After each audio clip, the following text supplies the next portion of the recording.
Assalamualaikum warahmatullahi wabarakatuh. Kembali lagi bersama podcast Sapa Legislatif. Kali ini kita akan membicarakan banyak hal tentang kekayaan alam Madura. Jadi kalau selama ini Madura terkenal dengan Pulau Garam, selain itu Madura ternyata menyimpan kekayaan alam yang luar biasa di sektor minyak dan gas. Minyak gas di Pulau Madura ini ternyata menjadi salah satu penyangga sekitar 70% untuk sektor migas di Jawa Timur. Untuk membicarakan hal ini, kami di Radar Madura TV sudah kedatangan pembicara yang luar biasa, yaitu legislator dari PDI Perjuangan, Abrori SAG MPSSI, anggota Komisi D DPRD Provinsi Jawa Timur. Assalamualaikum Mas Abe. Waalaikumsalam Mas. Salam damai untuk kita semuanya, pemirsa Radar Madura TV dimanapun berada. Gimana kabar Mas? Alhamdulillah baik Mas. Saya berharap semua yang bisa menyaksikan acara ini juga sehat di tengah negeri yang tidak baik-baik saja. Sedang maraknya efisiensi anggaran. Ya. Siap. Mas Abe ini pemirsa Radar Madura TV adalah seorang legislator yang prosesnya dari bawah. Sebelumnya menjabat sebagai anggota DPRD Kabupaten Sumeneb, ya Mas? Anggota DPRD Kabupaten. Sebelum itu juga beliau aktif di dunia jurnalistik kurang lebih selama 10 tahun. 10 tahun. 10 tahun, waktu yang tidak singkat tentu. Artinya pengalaman di lapangan tidak bisa diragukan untuk membedah materi kita kali ini, yaitu dengan tajuk Migas Mimpi dan Harapan Anak Kepulauan di Madura. Ya. Mas Abe, mungkin bisa sedikit dijelaskan kepada pemirsa sekaya apa sih migas di Pulau Madura dan seperti apa potensinya, begitu Mas Abe? Di Madura itu ada banyak tambang sebetulnya yang tersaji, mulai dari Bangkalan yang saya tahu di wilayah Tanjung Bumi, kemudian di Sampang, khususnya di Kabupaten Sumeneb yang saya lihat banyak. Jadi dalam ingatan saya, mudah-mudahan saya tidak keliru, sekitar ada 13 titik baik yang sudah berjalan ataupun yang sedang penjajakan, seberapa banyak cadangan yang ada di situ untuk kemudian ditambang, dieksplor oleh para pihak yang memiliki atau dianggap mempunyai kapasitas di bidang penambangan gas terutama di Madura. Jadi yang tertua itu ada K namanya, Kangian Energi Indonesia, yang sudah beroperasi lebih dari 1 dasawarsa yang saya tahu. Nah, ini memang peluangnya besar sebetulnya, cuma sebagai warga negara di Republik ini, sebagai warga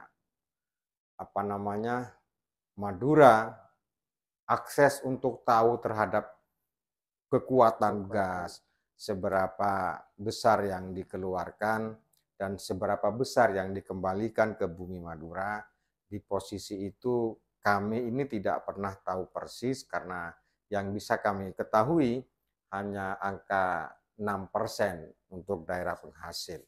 Seperti itu. Siap. Kalau untuk potensinya nih Mas Abe, sejauh ini untuk proses eksplorasinya ya, kalau eksploitasinya kan tadi sudah dijelaskan. Yes.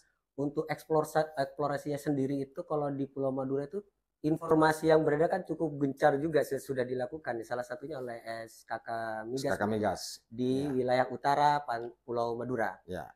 Tapi di sisi lain Mas Abe juga ramai bahwa ada penolakan dari masyarakat. Nah, itu seperti apa Mas Abe untuk menggali potensi gas di Madura sendiri? Iya.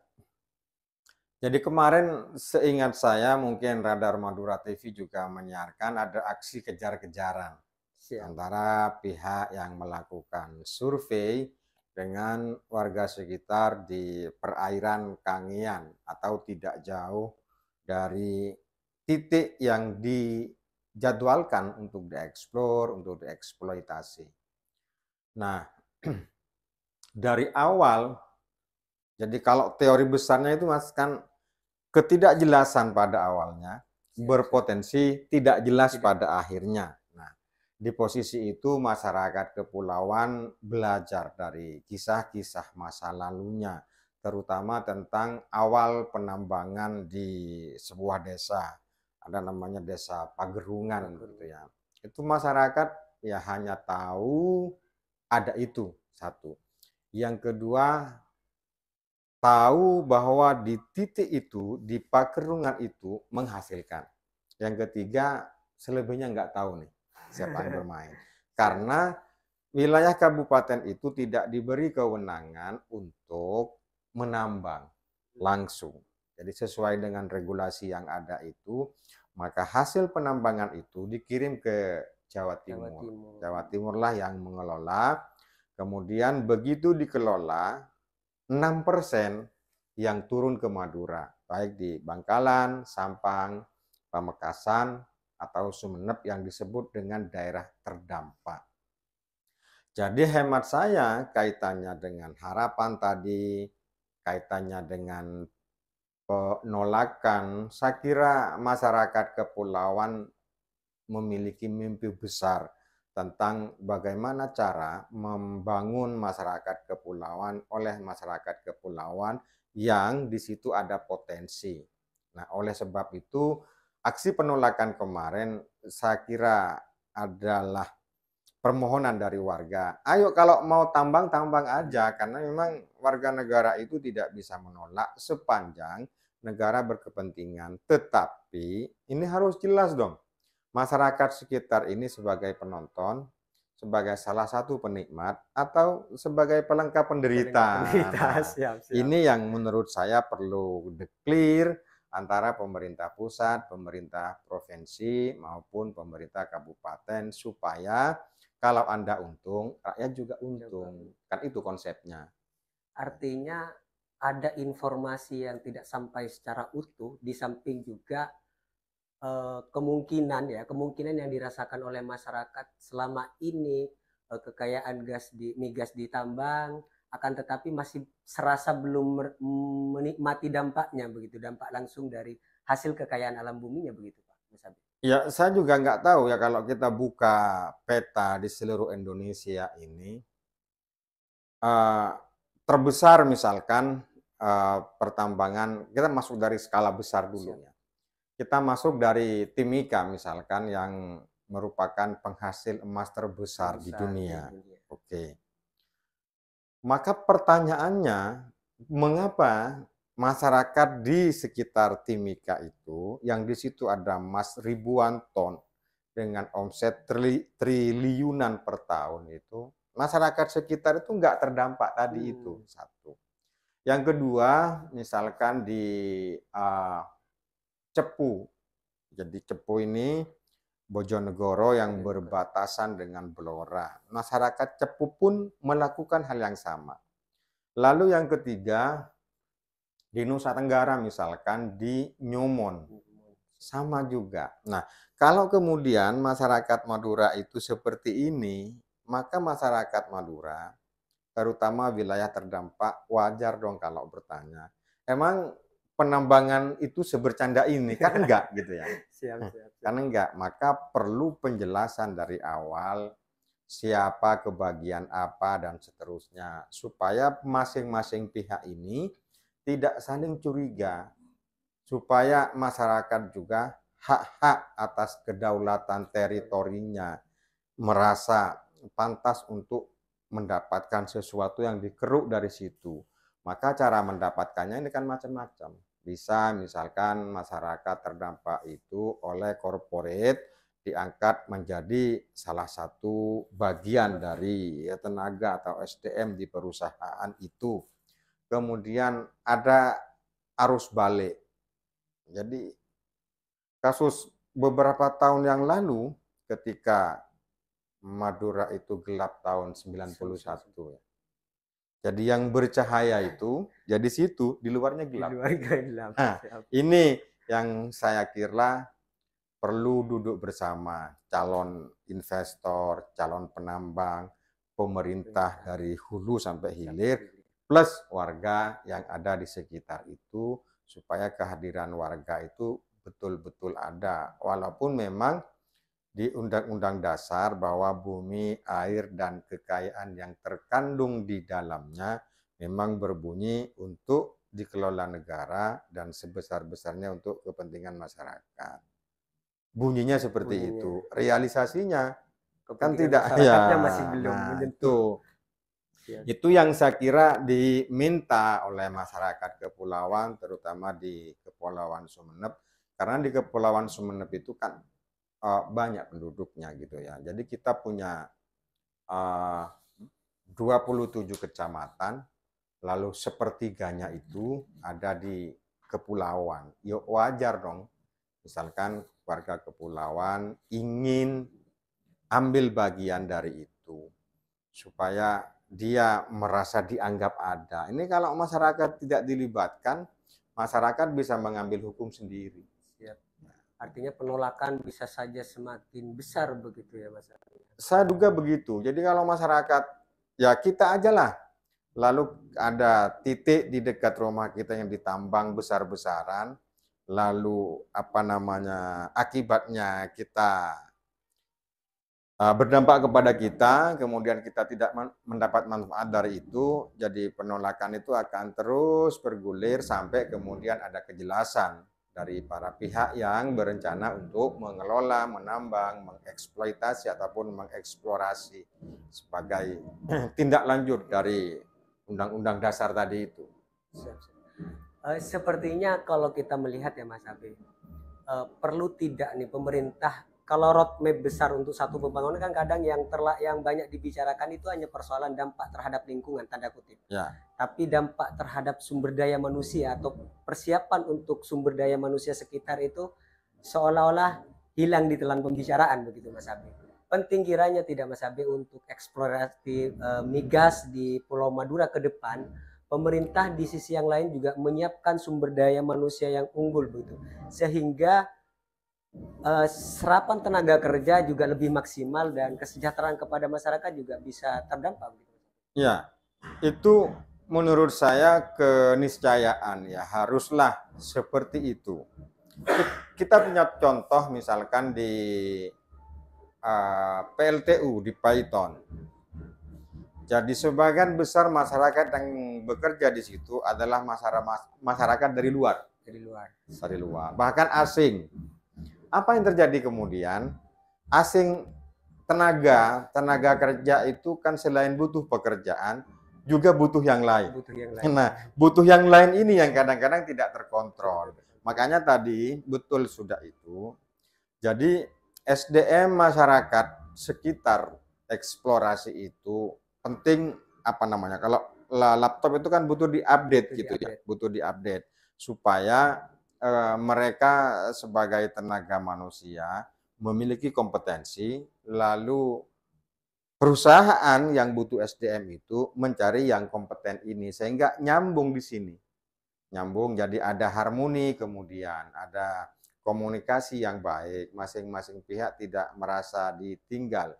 Karena resistensi atau penolakan-penolakan itu biasanya terjadi pada masyarakat yang seharusnya dilibatkan tetapi diabaikan di fatsun itu. Nah, inilah soalnya menjadi penting bahwa mengeksplorasi, menambang itu adalah sesuatu yang baik, bisa menjadi tidak baik kalau caranya juga tidak baik. Nah, jadi saya ingin ada apa ya?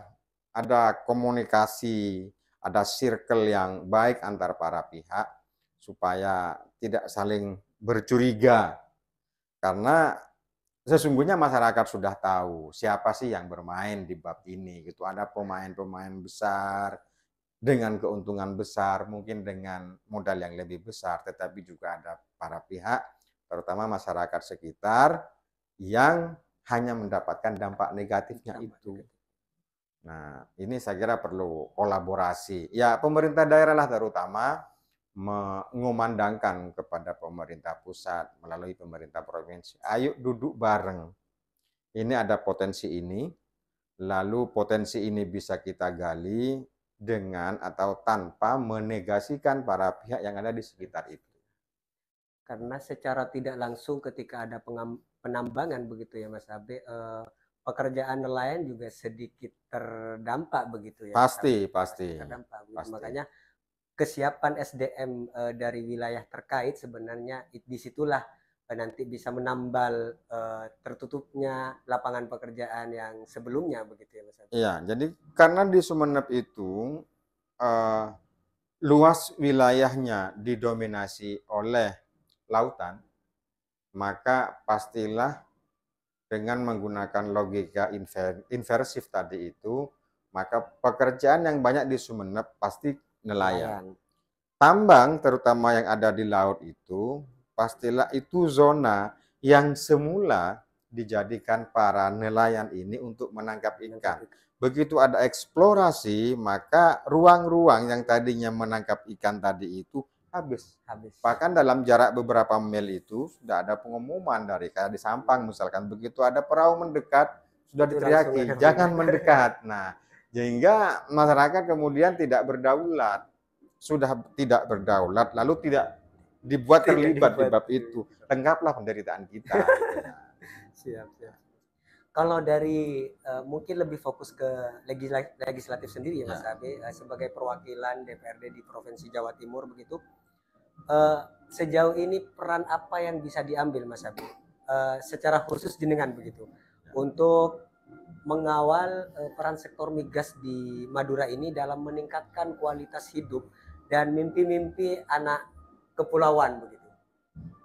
Iya, di kantor kami bekerja di DPRD Provinsi Jawa Timur, kami yang menjadi bagian dari itu, kami yang menjadi bagian dari Madura, di mana Madura itu terdapat titik-titik, kami suarakan itu.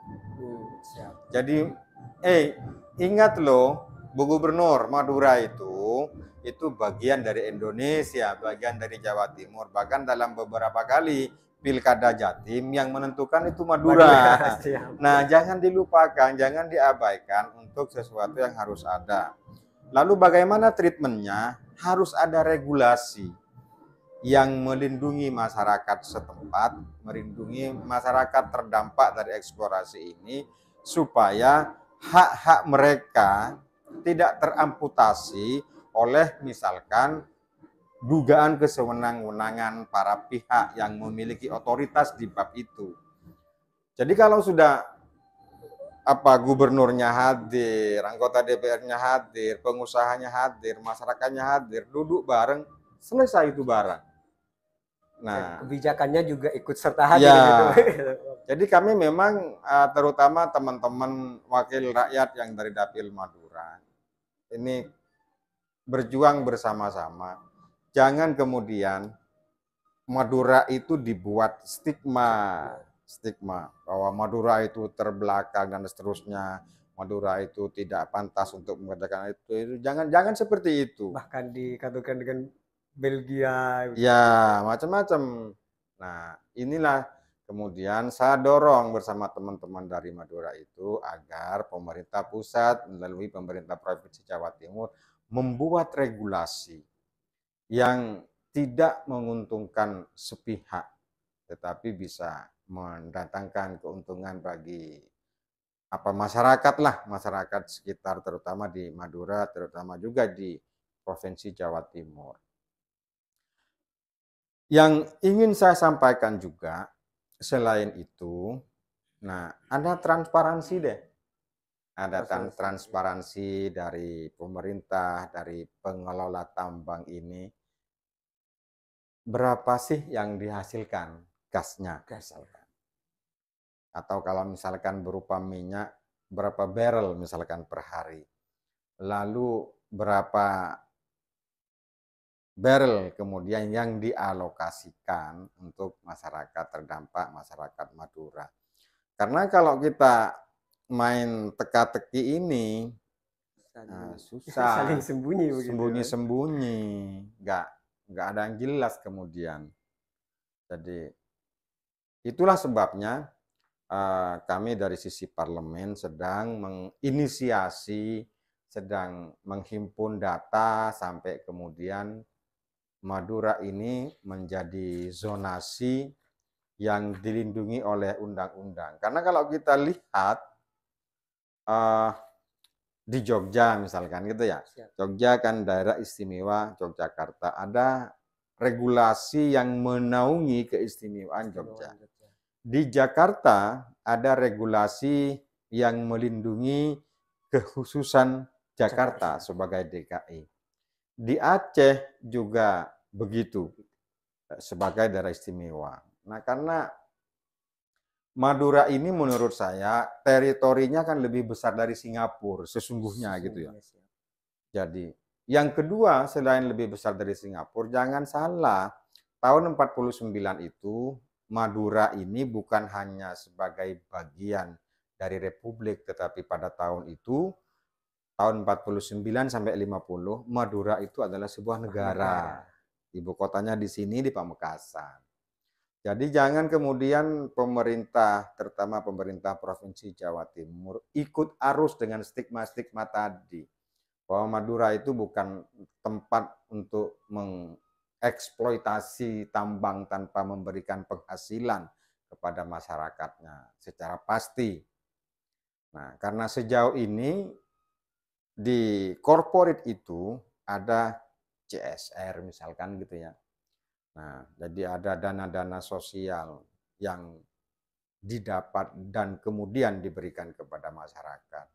Tetapi masyarakat Madura itu kan tidak memiliki mentalitas untuk meminta-minta, enggak menurut saya. Tetapi masyarakat Madura itu adalah sekumpulan orang yang memiliki kegigihan untuk bekerja, beraktivitas. Tetapi dalam konteks tambang ini tidak selalu diberikan. Nah, inilah awal menurut saya di tahun 2025 ini, kalau di Madura itu ada seperti itu lagi, ayo dilibatkan ini warga Madura. Warga Madura itu kan warga Indonesia juga, bisa pasti. Kalau penguasa, kalau pengusaha mau mengalokasikan momentum itu kepada masyarakat Madura. Ya. Untuk perlindungan yang dibutuhkan itu, Mas Abe, karena kan selain migas ada juga tembakau, ada juga garam. Ya. Artinya ketika semua sumber daya alam yang dimiliki Madura itu dilindungi oleh satu peraturan tertentu, begitu Mas Abe, itu yang dibutuhkan bentuknya seperti apa? Apakah masuk ke dalam kawasan ekonomi khusus atau seperti apa, Mas Abe? Kira-kira yang paling pas nih ketika dibandingkan dengan Jogja, dibandingkan dengan Aceh dan Jakarta, begitu Mas Abe. Kalau bicara pada posisi itu, Madura itu lebih pas sebetulnya daerah istimewa. Oh, daerah istimewa. Daerah istimewa. Dengan asumsi kita pasti mendengar dari banyak pihak bahwa Madura itu adalah masyarakat yang religius. Sehingga dalilnya itu kalau di Mekah itu Makkatul Mukarramah, kalau Madinah itu Madinatul Munawwarah, maka Madura ini menjadi Maduratul Mubarakah. Nah, jadi sebagai tindak lanjut dari religiusitas tadi itu. Oleh karena itu, tahun 92 itu sebetulnya sudah ada rencana. Apa rencananya? Madura itu hendak dijadikan otonomi khusus dalam konteks ekonomi. Iya. Jadi daerah ekonomi khusus pada saat itu yang diinspirasi dengan pengelolaan Pulau Batam pada saat itu. Nah, kemudian pengelolaan Badan Otorita Batam yang menginspirasi pemerintah itu jatuhlah ke Madura, pilihan-pilihan itu Badan Otorita Pengembangan Madura. Lalu ditindaklanjuti dengan selesainya Jembatan Suramadu.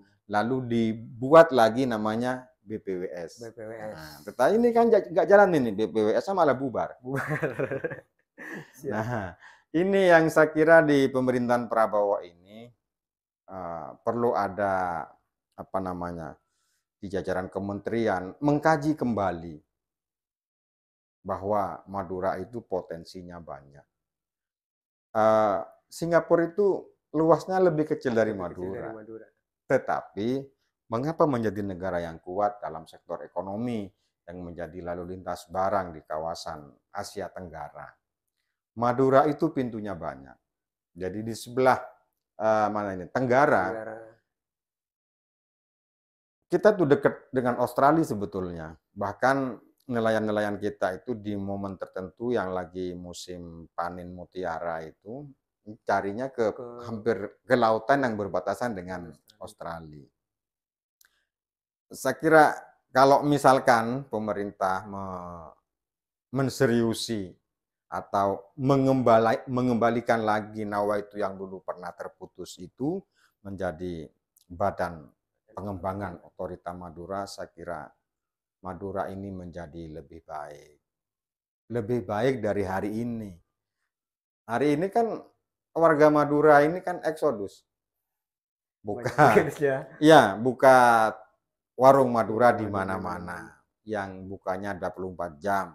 Bahkan pada hari kiamat masih buka setengah hari.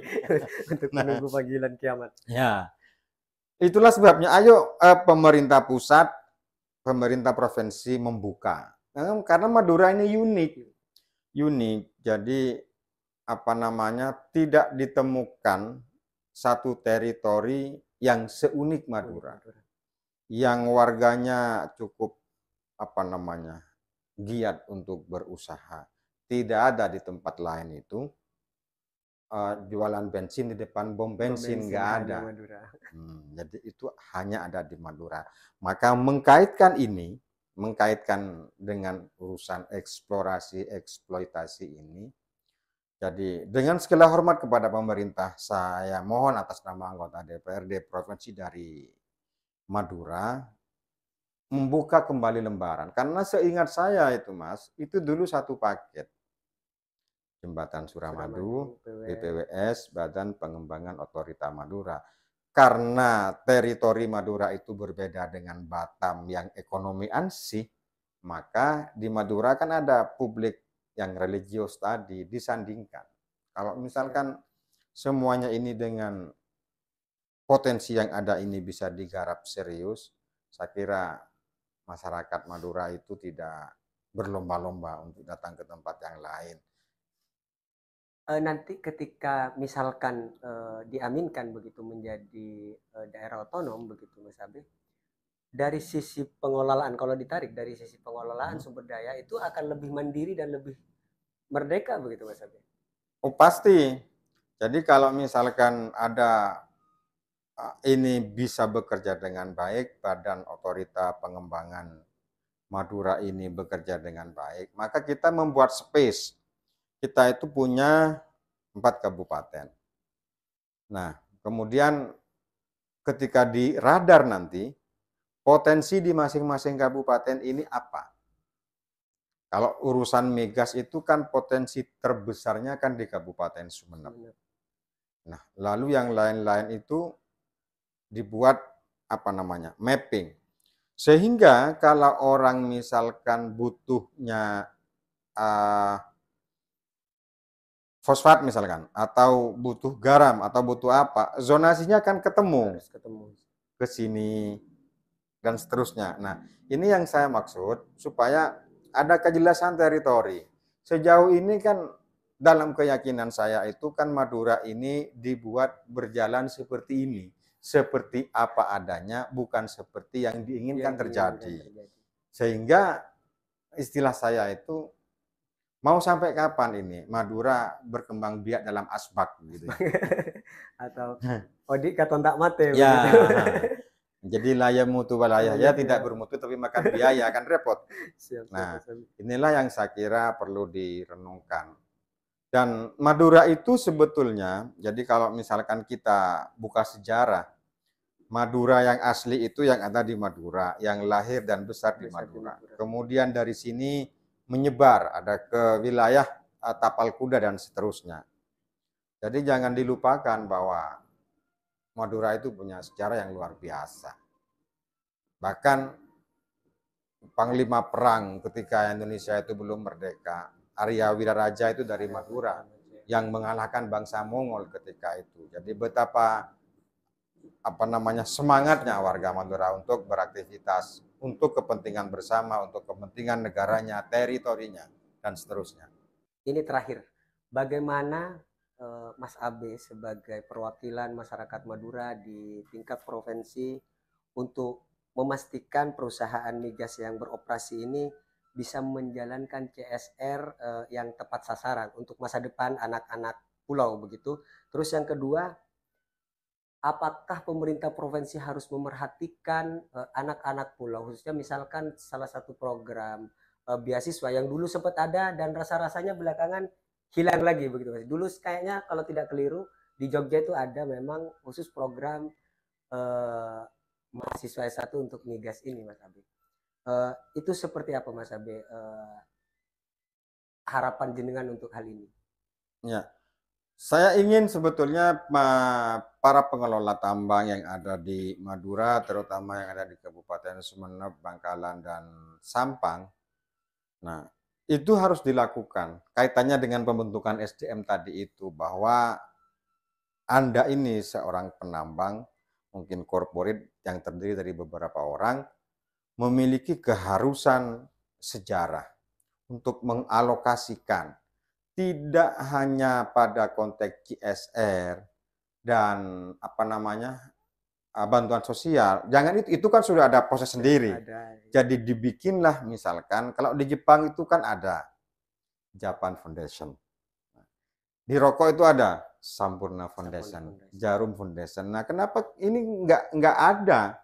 Nggak ada misalkan K Foundation mengelola dana yang dana ini kemudian diperuntukkan oleh warga terdampak di situ yang memiliki minat dan keinginan untuk meneruskan pendidikan yang sinergis dengan itu untuk pembangunan kawasan teritori lokasi terdampak. Jadi menurut saya ini harus dibuat yang secara khusus membuat satu institusi semi otonom di bawah korporat besar itu yang antara lain mengalokasikan dananya untuk kepentingan masyarakat kepulauan terutama yang terdampak supaya dana beasiswanya ini diberikan kepada mereka. Toh mereka akhirnya akan pulang membentuk satu komunitas sesama SDM yang sudah diberdayakan tadi melalui K Foundation atau Offshore Foundation dan seterusnya itu. Siap Mas Abe, mungkin karena keterbatasan waktu akhirnya kita harus menyudahi perbincangan kali ini Mas Abe. Mudah-mudahan apa yang menjadi harapan kita bersama untuk Madura lebih maju, Madura lebih berkembang, dan tentu Madura menjadi daerah otonom tersendiri sehingga bisa mengelola kekayaan alam secara merdeka begitu ya Mas Abe. Ya, ya. Terima kasih atas waktunya Mas Abe. Mudah-mudahan apa yang juga diperjuangkan bisa diamini oleh pemerintah pusat begitu. Amin. Sehingga dampaknya terhadap Madura semakin maju. Ya. Terima kasih. Assalamualaikum warahmatullahi wabarakatuh.